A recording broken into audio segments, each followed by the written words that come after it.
मोटू और पतलू नामक दो अच्छे दोस्त एक छोटे से गांव में रहते थे। उनके गांव में एक जादुई पेड़ था जिसका नाम था जादुई पेड़। यह पेड़ बहुत ही अद्भुत था क्योंकि उससे कोई भी वस्तु मांगी जा सकती थी। एक दिन मोटू और पतलू गांव के पास जादुई पेड़ के पास गए। मोटू ने पेड़ से कहा, हे पेड़ भगवान, हमें भूख लगी है, कृपया हमें कुछ खाने को दो। पेड़ ने मोटू की मांग सुनी और उसके नीचे से एक बड़ा सालाद निकला। मोटू और पतलू ने उसे खा लिया और उनकी भूख बुझ गई।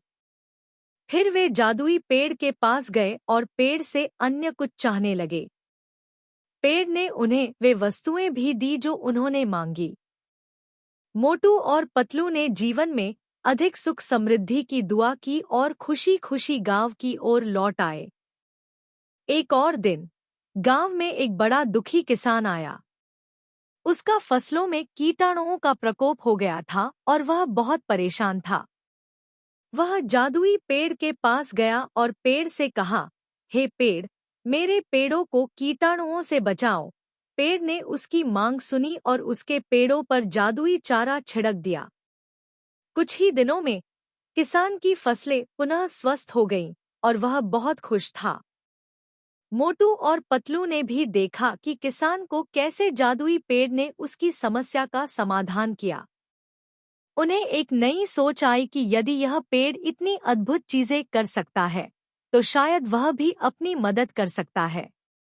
मोटू और पतलू ने फिर वहीं जादुई पेड़ के पास गए और उससे गांव की समस्याओं के बारे में बात की।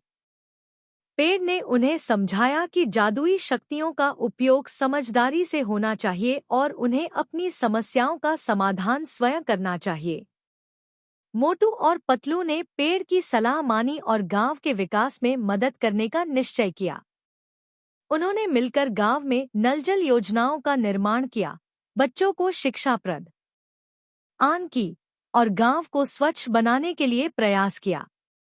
जब गांव की स्थिति सुधारने लगी तो लोगों का आत्मविश्वास भी बढ़ गया और वे भी अपने समस्याओं का समाधान करने में सक्षम हो गए।